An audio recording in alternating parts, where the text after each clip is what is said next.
Good morning, students. This is Rajesh Agarwal, your English teacher. Till now, we have completed 4 lectures on the chapter Deep Water. This is our 5th lecture on the same chapter. So, let us start. A few years later, when I came to know the waters of the Cascades, I wanted to get into them. And whenever I did, whether I was wading the Titan or bumping river or bathing in warm lake of the Goat Rocks, the terror that had seized me in the pool would come back. It would take possession of me completely. My legs would become paralyzed. Icy horror would grab my heart. So first of all, we will see some word meaning. Cascades here means waterfall.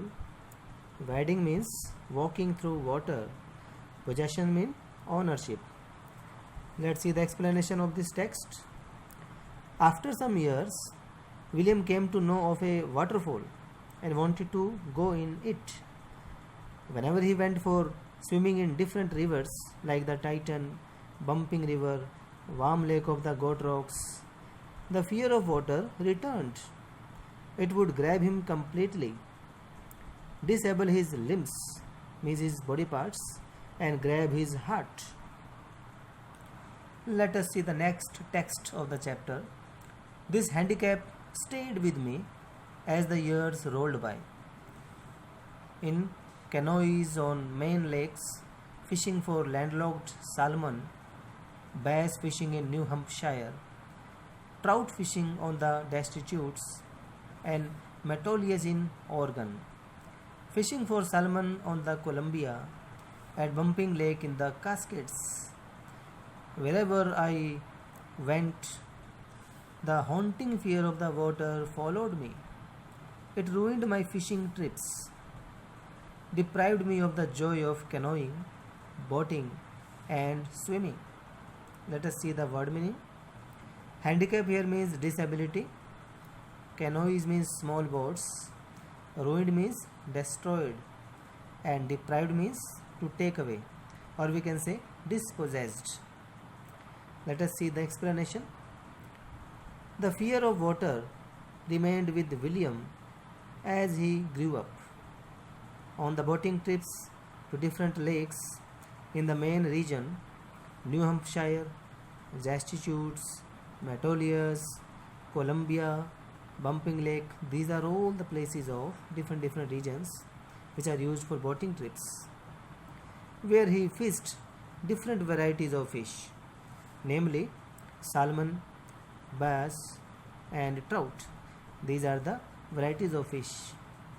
The fear followed him. His fishing trips were destroyed, means to say ruined, as he did not enjoy boating and swimming due to the fear. So let's move further. Next text.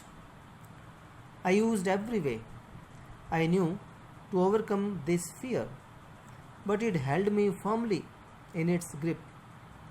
Finally, one October, I decided to get an instructor and learn to swim. I went to a pool and practiced 5 days a week, means from Monday to Friday, an hour each day. The instructor put a belt around me.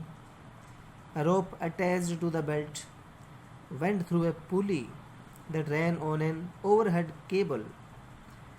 He held on to the end of the rope, and we went back and forth across the pool, hour after hour, day after day, week after week. On each trip across the pool, a bit of the panic seized me. Each time the instructor relaxed his hold on the rope, and I went under some of the old terror, returned, and my legs froze. It was 3 months before the tension began to slack. Then he taught me to put my face under water and exhale, and to raise my nose and inhale. I repeated the exercise hundreds of times. Bit by bit, I shed part of the panic that seized me when my head went under water. Let's see the word meaning. Slack means reduce, or we can say lessen. Shed means removed. Panic means fear, or seized here means gripped. Explanation. William tried to ward off the fear but was unable to get rid of it. Finally, in the month of October, he hired an instructor to teach him swimming. He would practice for an hour each day, 5 days a week. William describes the learning process. The instructor put a belt around William's waist. The belt was attached to a thick rope. The rope went through an overhead pulley and was held by the instructor. It ensured that, in case William drowned, the instructor would pull him out. William swam across the length of the pool for several weeks. Whenever the instructor loosened the rope, he went down into the water and the fear would return. It would immobilize his legs. It was after 3 months of practice that William got comfortable. Then the instructor taught him to breathe in the water. He taught him to put his face under the water and exhale his breath. He was taught to raise his nose out of the water and inhale. William practiced several times. Gradually, he got rid of the panic that would grab him when he put his head under the water. Let us see the next text of the chapter. Next, he held me at the side of the pool and had me kick with my legs. For weeks, I did just that. At first, my legs refused to work, but they gradually relaxed, and finally, I could command them. Thus, piece by piece, he built a swimmer. And when he had perfected each piece, he put them together into an integrated whole. Integrated whole means in a union, we can say. In April, he said, "Now you can swim.